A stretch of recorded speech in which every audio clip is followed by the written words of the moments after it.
मैं बेतवा हूँ। हाँ, वही बेतवा जिसे कभी बेत्रवती कहा जाता था।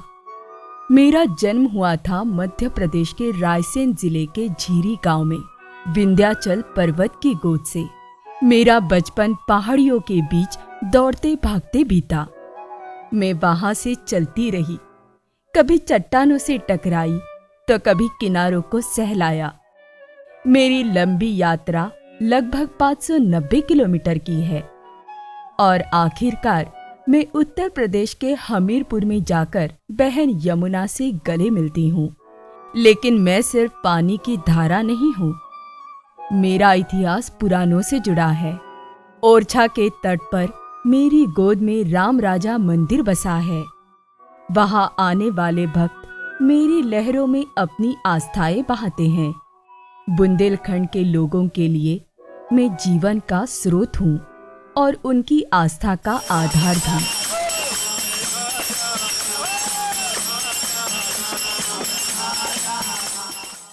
महर्षि वेदव्यास महाभारत में कहते हैं, नदीम वेत्रवतीम चैव कृष्णवेणाम च निम्नगाम इरावतीम वितस्ताम च पयोष्णीम देविकामपि।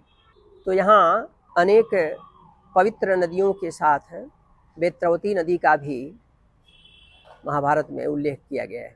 महाकवि कालिदास के द्वारा रचित मंगलाष्टक में इसका वर्णन पाया जाता है। क्षिप्रा वेत्रवती महासुर नदी ख्याता च या गंडकी पूर्णाः पूर्णजलैः समुद्र सहिताः कुर्वन्तु नो मंगलम। तो इस श्लोक में गंगा आदि के साथ भगवती वेत्रवती से प्रार्थना की गई है कि सभी नदियां अपने संपूर्ण जल के साथ और समुद्र सहित हमारा मंगल करें। मुझे गर्व है कि मैंने न केवल धार्मिक आस्था की प्रतीक हूँ, बल्कि पर्यावरण की संरक्षक भी हूँ। मेरी लहरें जमीन की नमी बनाए रखती है और जीवन को संवारती है। पक्षियों, मछलियों और इंसानों के लिए मैं जीवन धारा हूँ। लेकिन मैं मर रही हूँ। मेरा उद्गम स्थल खत्म कर दिया है और मेरा गला घोटा जा रहा है। शायद मेरी पीड़ा जिम्मेदारों तक नहीं पहुंची, लेकिन एनवायरमेंट स्टोरी ने मेरी लहरों से उठती सिसकियों को सुना है। तो चलिए मेरे और एनवायरमेंट स्टोरी के साथ उस सफर पर, जहां इतिहास का गौरव भी है और वर्तमान का चौंकाने वाला सच भी। भोपाल से करीब 25 किलोमीटर दूर घने जंगलों के बीच रायसेन जिले के झीरी गांव में मेरा जन्म हुआ। विंध्याचल पर्वत की गोद में बसी इस धरती ने मुझे अपनी पहली सांस दी।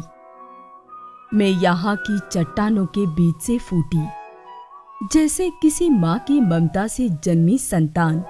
मुझे ईश्वर से प्रकृति का वो अनुपम वरदान मिला था कि मेरे उद्गम स्थल की झीरी से कभी पानी सूखता नहीं था। धरती की कोख से मेरे लिए निरंतर जल प्रवाहित होता रहता। ये जल जो पहाड़ों की छाती चीरकर बहता था, धीरे धीरे एक छोटी सी धार से बड़ी नदी बनने की यात्रा तय करता था। और फिर मुझे कलियासोत, संध, जामनी, धसान, बीना जैसी 1 दर्जन से ज्यादा बहनों का साथ भी मिला। जंगलों से गुजरते हुए, पहाड़ों को चूमते हुए मैं अपने अस्तित्व को संवारती रही। बेतवा का जो उद्गम है, झीरी जो गांव है, ये एक्चुअली इसकी लोकेशन समझ लें पहले। ये डेंस फॉरेस्ट एरिया है। इसके अलावा आसपास का यदि आप टोपोग्राफी देखेंगे तो हाई एलिवेटेड हिल्स हैं, कंपोजिशन है, वो विंध्यान की रॉक्स हैं, जनरली सैंडस्टोन्स हैं वहाँ पर, और फ्रैक्चर्ड हैं। और उनमें जो स्ट्रेटिफिकेशन है वो इस तरह से है कि ये अपने आप में एक वाटरशेड बनाता है। और यहाँ पर फर्स्ट ऑर्डर स्ट्रीम्स हैं। फर्स्ट ऑर्डर स्ट्रीम्स जनरली वो स्ट्रीम्स होती हैं जो कि किसी भी, यदि हम हिंदी में बोलें तो सरिता के उत्पन्न बिंदु हैं वो, मतलब जो रिवर्स हैं वो इन्हीं चैनल से शुरू होती हैं, और यही जब कई स्ट्रीम्स एक साथ जब किसी एरिया में उनकी डेंसिटी बढ़ने लग जाए तो एक बड़े वाटर कोर्स का वो रूप ले लेती है। वाटर अपने चैनल के थ्रू नीचे आता है, तो जिस एरिया में वो बेसमेंट एरिया है, बेस है जनरली, और रिवर के जस्ट बेस में है, तो वहाँ पर रॉक्स फ्रैक्चर्ड हैं, लेकिन वो आपस में पूरी तरह से लिंक नहीं है, तो पानी वहाँ स्टोर हो जाता है, और उसके आगे फिर उसका जो चैनलाइजेशन होता है बहुत स्लो होता है, क्योंकि उसके बाद में वेदर मेंटल है और जो रॉक्स हैं वो कॉम्पैक्ट हैं, तो इसीलिए इस एरिया में पानी आपको स्टोरेज मिलेगा जो धीरे धीरे पर्कुलेट होता है। ये केवल पानी नहीं था, ये जीवन था, शुद्धता का प्रतीक था। गांव के बुजुर्ग कहते थे कि ये जल धरती की आत्मा से निकलता है, निर्मल, शीतल और जीवनदायी। मेरे लहरों में आस्था थी, विश्वास था। यहाँ आने वाले लोग मेरी इस पहली धारा को छूकर अपने कष्टों को बहा देने का विश्वास रखते थे। सुबह की पहली किरण जब मेरी लहरों पर पड़ती तो ऐसा लगता जैसे सूरज खुद मेरे जल में स्नान कर रहा हो। पक्षी मेरी लहरों से अपनी प्यास बुझाते, जंगली जीव मेरे किनारों पर आते और हवा में मेरे जल की सौंधी महक घुली रहती। तो अभी तो नदी बह रही है ना। हाँ वहीं से झीरिया से जी बीच में है, हाँ। और पानी ऊपर से जा रहा, तो कहाँ से? अच्छा। अभी तो बंद ही है। ये पानी निकलता होगा तो निकल रहा होगा। कभी मेरा उद्गम स्थल पूजनीय था। मेरी पहली बूंद को अमृत कहा जाता था। कहते थे कि ये पानी धरती की आत्मा से बहकर आता है, शुद्ध, निर्मल और जीवनदायी। लेकिन क्या ये वरदान हमेशा मेरे साथ रहेगा?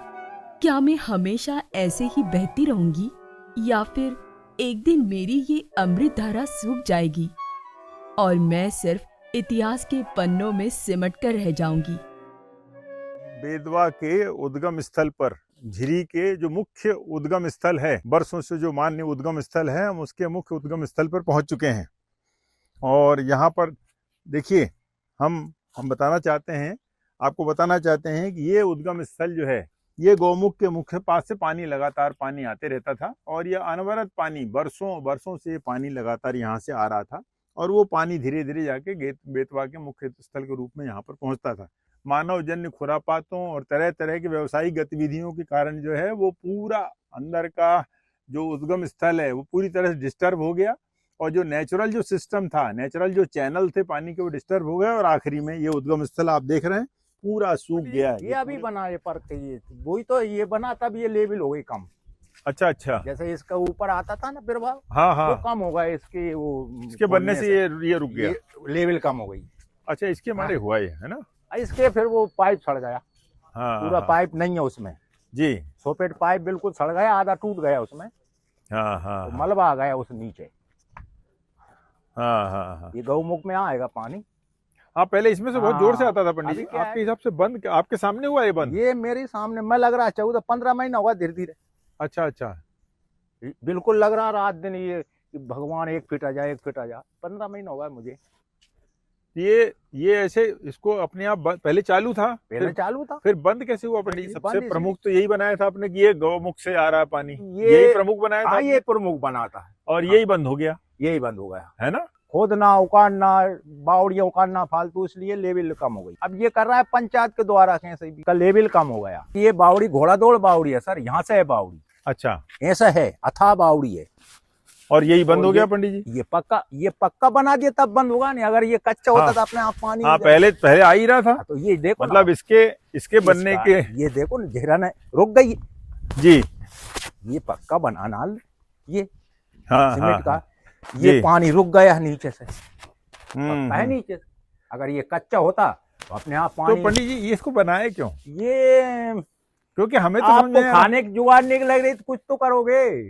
खाना सरपंच, सेक्रेटरी, कोई भी खाई जुगाड़ नहीं लग रही तो कुछ तो बहाना बनाओगे, साहब यो करेंगे। मेरा जन्म स्थान ही मुझसे छीन लिया गया। मैं अब वही नहीं रही जो कभी थी। ये जो पूरा बंद कर दिया गया, इसके अलावा जो पानी तमाम जगह से आ रहा है इस लो लाइंग एरिया में, पानी जहाँ तक आ रहा है, हम चलिए कोशिश करते हैं उन सारे एरियाज को देखने के लिए कि एक्चुअली वास्तव में इस पूरे इलाके की, झिरी गांव के ये उद्गम स्थल के आसपास की बाकी जगहों की पानी और वेजिटेशन उसकी क्या स्थिति है, ताकि हमें कुछ निर्णय पे पहुंच सकें। तो चलते हैं हम इस पर। बेतवा नदी के जो मुख्य स्रोत है उसको सूख जाने के बाद उसके अन्य वैकल्पिक स्रोत जो इस इलाके में हैं, उन इलाकों की खोज करते करते करते करते हमने नदी के जो पानी आ रहा है, दूसरा एक और विकल्प का स्रोत आ रहा है, उसको पीछा करते हुए हम आए।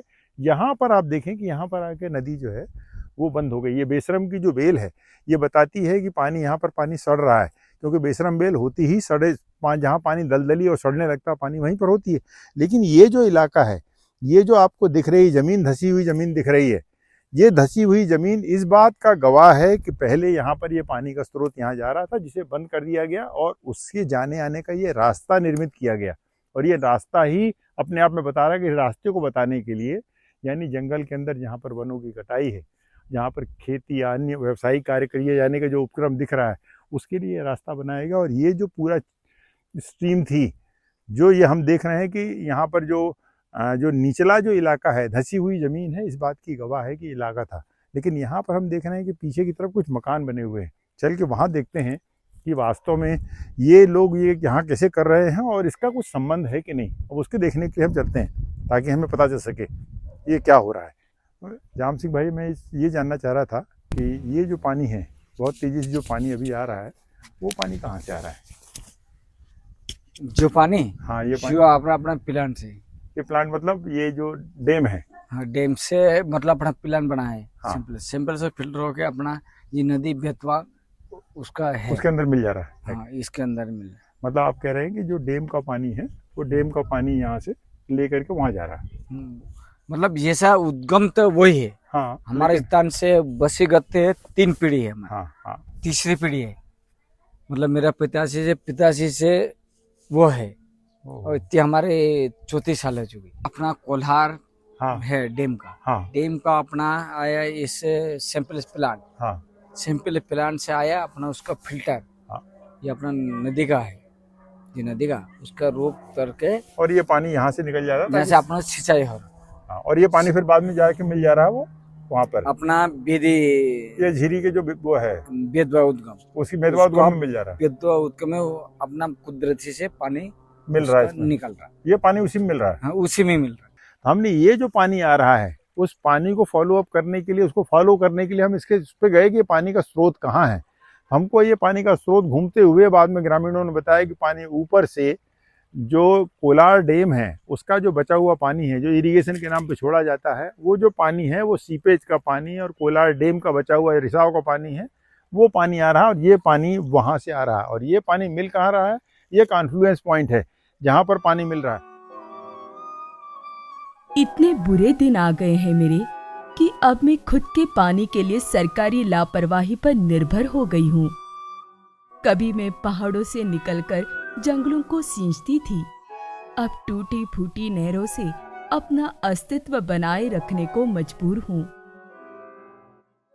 ये जो कॉन्फ्लुएंस पॉइंट है उसमें इस तरफ का जो स्रोत है, आइए अब हम लोग उसको तलाशते हैं कि ये जो पानी आ रहा है वास्तव में उसका राज क्या है। दूसरे साइड में ये पता लगाने की कोशिश कर रहे हैं कि वैकल्पिक स्रोत क्या क्या हैं जो बेतवा नदी के पानी को पोटेंस देते हैं, बेतवा नदी के पानी को अपना इनपुट देते हैं। दूसरे स्रोत की तलाश में हम आ रहे हैं तो धीरे धीरे यहाँ पानी का सोर्स जो है, पानी का वाटर का जो फ्लो है बहुत तेज हो गया। देखियो मित्रों, हम वो जो दूसरा सोर्स है बेतवा के उद्गम के नाम से जाने वाला जो सो कॉल्ड दूसरा जो सोर्स था, उसका पीछा करते हुए जंगलों में से बीच में से हम किसी तरह यहाँ पहुँचे। यहाँ पर आकर के आप देख सकते हैं इसको दोनों तरफ से ये जो सोर्स के नाम पर जो नदी का सोर्स है, उस स्रोत के नाम पर इसको बंद कर दिया गया। अंदर पानी की मोटर लगी हुई है और दोनों तरफ खेत हो रहे हैं और तार की फेंसिंग दोनों खेतों में हो गई है। यानी अब यहाँ से जाने का रास्ता हमारे पास कुछ नहीं बचा है। तो हम तो जो हमें प्राइमा फेसाई देख के लगता है, हमें लग रहा है कि ये पानी भी पूर्व वाले सोर्स के समान ही ये पानी भी कोलार डैम का ये दूसरी तरफ से आने वाला पानी है। और इसीलिए ये पानी का सोर्स इतना, पानी का फोर्स इतना बना हुआ है ताकि बेतवा को जीवित दिखाया जा सके, बेतवा के सोर्स को छद्म रूप से बताया जा सके कि बेतवा अभी भी जिंदा है, उसके सोर्स भी जिंदा है। पहले मैं खुद अपने रास्ते तय करती थी, अब मेरा प्रवाह दूसरों के हाथ में है। ये पानी मेरा नहीं है, ये किसी और की कृपा है। अगर ये कृपा हटी तो मैं क्या करूंगी? तो पहले क्या पानी आनी सब गांव को वही उसी से ही पीते थे? हाँ, अभी क्या स्थिति है? अभी पत्थर घुस गया सर, अच्छा, इसलिए नहीं निकल रहा। तो अब बंद हो गया पानी? हाँ, साफ कराएगा तो निकलेगा वो तो। अच्छा, कब से बंद है ये, कितने अब दिन? 1 आध साल हुआ होगा बंद हुआ। अच्छा, तो कभी कोई यहाँ आया जांच आंच करने देखने? देखने तो आया था, अच्छा, फिर क्या किया? साफ करवाएंगे बोल रहे थे, लेकिन अब इसमें नहीं।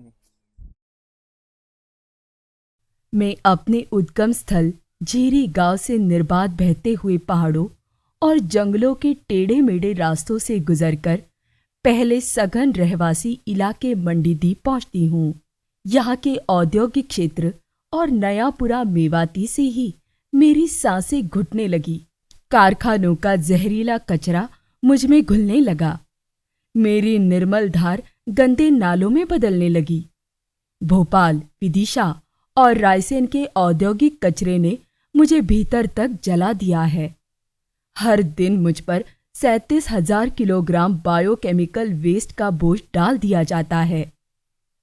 अकेले भोपाल ही मुझ में 11,000 घन मीटर गंदा पानी उड़ेलता है, जिसमें 1200 किलोग्राम जहरीले तत्व घुले होते हैं। हालत ये है कि कई जगह तो मेरे पानी में प्राणवायु ऑक्सीजन ही नहीं बची है, तो फिर जीव जंतु कैसे बचेंगे? मेरा ये पानी अब न तो तुम्हारे पीने के काम का है और न ही खेती के काम का। मेरे बचाव की गुहार नेशनल ग्रीन ट्रिब्यूनल यानी एनजीटी तक पहुंची। आज मेरी हालत पर सवाल उठाए जा रहे हैं, पर क्या ये काफी है? क्या मुझे दोबारा जीने का अधिकार मिलेगा? जी, मैंने याचिका जो है सन 2012 में एनजीटी में लगाई थी, जिसका फैसला जो है 2015 में आया था। मेरा उस एनजीटी से मेरी प्रार्थना थी कि भाई हमारी जो बेतवा नदी है उस पर अति से ज़्यादा अतिक्रमण हो रहा है उसके घाटों पर, साथ में उसमें अति से ज़्यादा जो है नाले मिल रहे थे, उनको लेकर मैंने याचिका लगाई थी। फैसले में ये आया था कि एनजीटी ने मध्य प्रदेश शासन को और स्थानीय कलेक्टर और नगर पालिका को ये आदेश दिए थे कि इस नदियों में जो नाले मिलना है उनको एसटीपी से जोड़ा जावे और जो भी अतिक्रमण है इस रबर बेल्ट पर उनको हटाया जावे। इन 10 सालों में बेतवा की हालत जो है बहुत ही ज़्यादा दयनीय हो गई है। पहले तो मात्र 2 नाले मिलते थे, चोर घाट का नाला और पीलिया नाला। अब उससे अधिक कम से कम 4 नाले और नए मिल गए हैं। ये जो अभी आप हम यहाँ खड़े हुए हैं, ये गौशाला का नाला है, जो अभी एक नया नाला मिल गया इन 10 सालों में। अतिक्रमण को देखें तो पहले तो यानी कि मात्र यानी कि ईंट भट्टे वाले थे, माइनिंग वाले थे। अब तो यानी कि ये हालत हो गई है कि अब तो यहाँ पे कृषि करने वाले लोग हैं, अवैध रूप से उसके तटों पर कृषि कर रहे हैं, पेड़ों को काट रहे हैं, उसके तटों को तोड़ रहे हैं और साथ में पक्का निर्माण कार्य भी कर रहे हैं, जिस पर शासन का कोई भी अंकुश नहीं है। जी सही है, एनजीटी के बगैर में आदेश को आए हुए 10 साल हो गए हैं और बेतवा की स्थिति जो है सुधरने की अपेक्षा अधिक बिगड़ गई है। अब इसका दोषी कौन है ये तो आप और हम सभी जानते हैं, और इसमें सबसे बड़ा दोषी यदि कोई है तो वो स्थानीय प्रशासन है।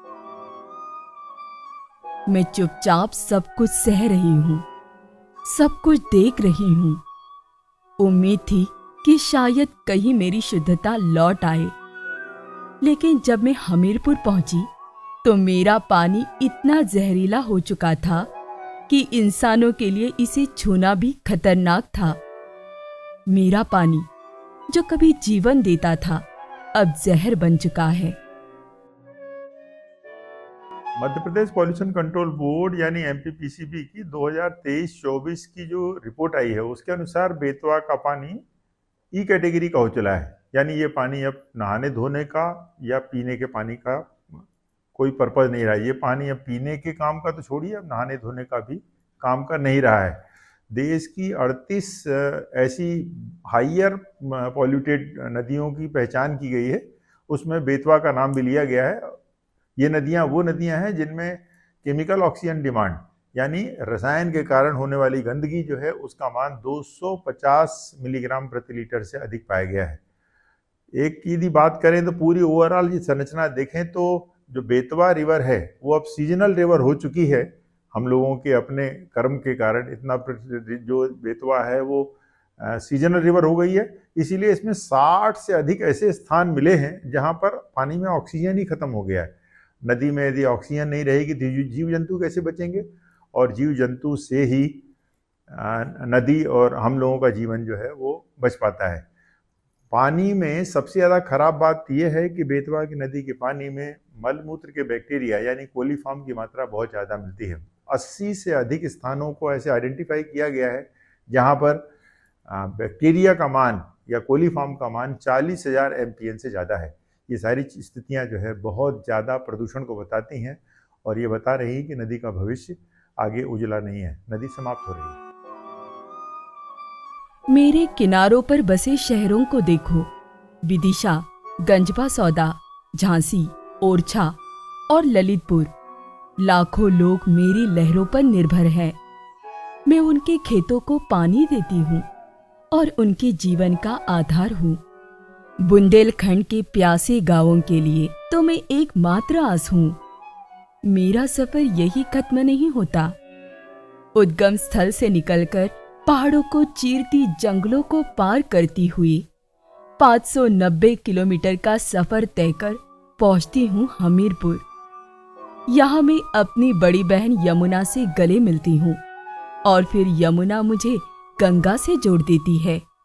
हाँ, वही गंगा जिसे तुम भारत की जीवन रेखा कहते हो।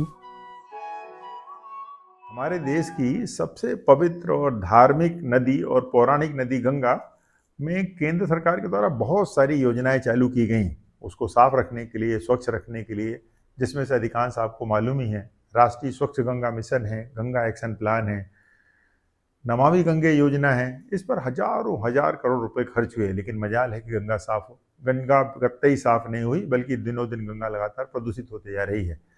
मेरी नज़रों में गंगा को साफ करने का केवल एक ही फार्मूला है, और वो क्या है? वो है गंगा की प्रमुख सहायक नदियों को साफ और स्वच्छ रखना। यदि आप उनकी सहायक नदियों को साफ और स्वच्छ रखते हैं, गंगा अपने आप ही साफ हो जाएगी। उसको कोई अलग से किसी फार्मूले में फिट करने की फिर जरूरत नहीं पड़ेगी। इस लिहाज से बेतवा एक प्रमुख सहायक नदी है, और बेतवा का संरक्षण और संवर्धन गंगा को साफ करने के लिहाज से और ज़्यादा महत्वपूर्ण हो जाता है, और हमारे आपके स्वास्थ्य के लिए भी। हाँ, मैं बेतवा हूँ, कभी शिव की प्रिय, कभी राजाओं का अभिमान और कभी किसानों की जीवन धारा। सदियों तक मैंने तुम्हें दिया जल, अन्न, जीवन, पर बदले में मुझे क्या मिला? मंडीदीप, विदिशा और झांसी जैसे औद्योगिक नगर मुझे लगातार विषैला बना रहे हैं। वहीं दूसरी ओर भोजपुर, विदिशा और ओरछा जैसे धार्मिक नगरों ने स्नान, पूजा, विसर्जन और अनुष्ठानों के नाम पर तो मुझे मलमूत्र और कचरे का कुंड ही बना दिया है। मेरी लहरें कचरे से बोझिल हो गई और मेरे किनारे कंक्रीट की बेड़ियों में जकड़ दिए गए।